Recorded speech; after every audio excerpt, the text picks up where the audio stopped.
UPS, I think it's 24 million parcels a day move through the system, and that would just be catastrophic for the supply chains, especially after we had all the supply chain issues last year and the year before.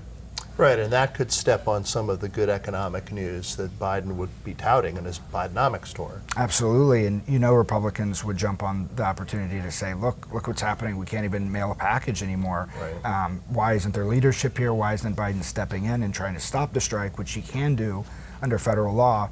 Although it puts him in kind of a catch-22 there, because Biden has branded himself as the most union-friendly president of all time. In history is what he said. And he's going to need the unions as he runs for re-election. Welcome to Reporter's Notebook, where we talk to the Washington Examiner's top journalists about the stories breaking on their beats. I'm Jim Antle. I'm joined today by economics reporter Zach Halaschak. So the big buzzword now coming out of the White House is Bidenomics. The president is trying to sort of rebrand himself on the economy, make it an asset rather than a liability as he seeks re-election. What is Bidenomics?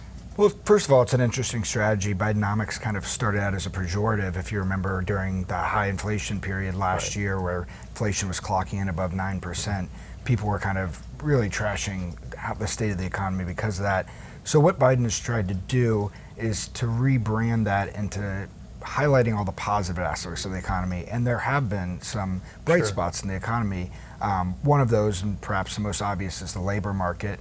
The unemployment rate's at 3.7%. It's hovered between 3.4 and 3.7, since this whole inflationary plague started, since the Fed started raising interest rates.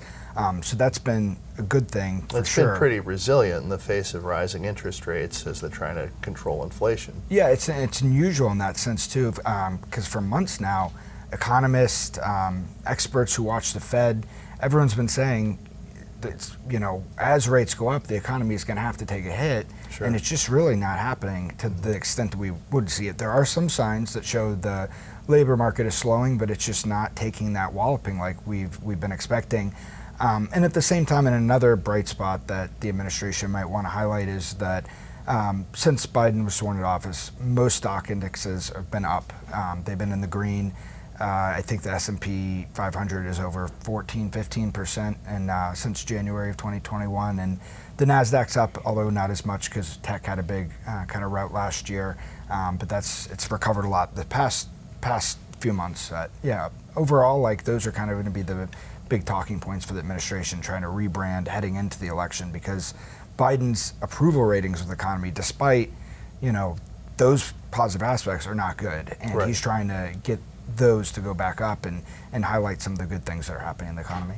Right, and Biden has said that he doesn't consider the stock market the most important index of economic performance, but maybe based on how it's done recently, you might want to reconsider that. Yeah, I think the White House will try to use every tool at their disposal to highlight the good things that are going on, and to not focus on things like inflation, which is still persistently high, double what it's supposed to be right now. And this is after over about a year, close to a year and a half now of trying to battle that. So inflation is still hurting households across the country and making life more affordable for families. And that's certainly not something that the president wants to focus on.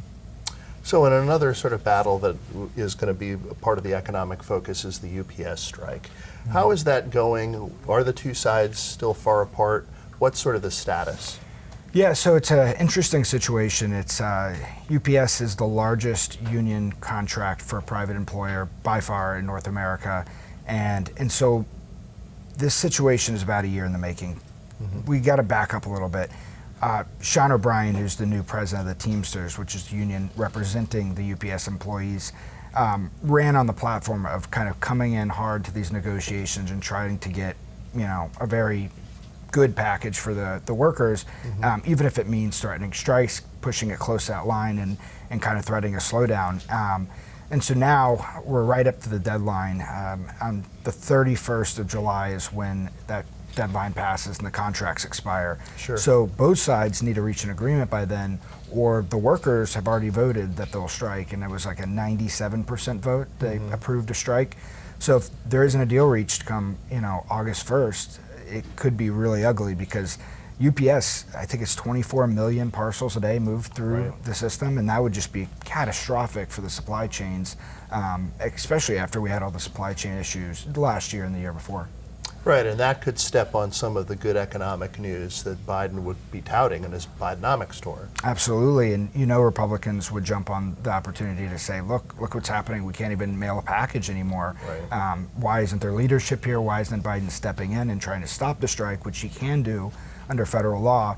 Although it puts him in kind of a catch-22 there, because Biden has branded himself as the most union-friendly president of all time. In history, is what he said. And he's going to need the unions as he runs for re-election. Exactly, especially in those blue-collar states and districts that are in places like, Pennsylvania, Michigan, Places that might Rust Belt. decide the election. Exactly, the swing states.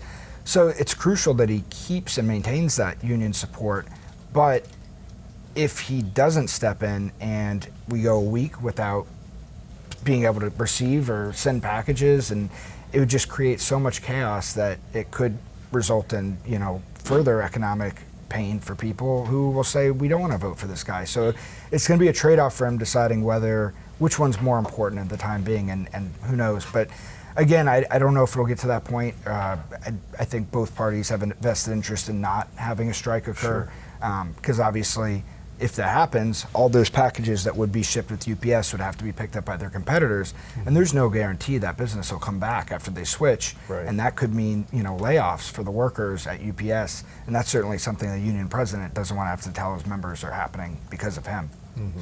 So we'll have to see if Biden, the UPS, or the Teamsters can deliver. Yep, all three are going to be crucial in the coming days. Thank you, Zach. Yep.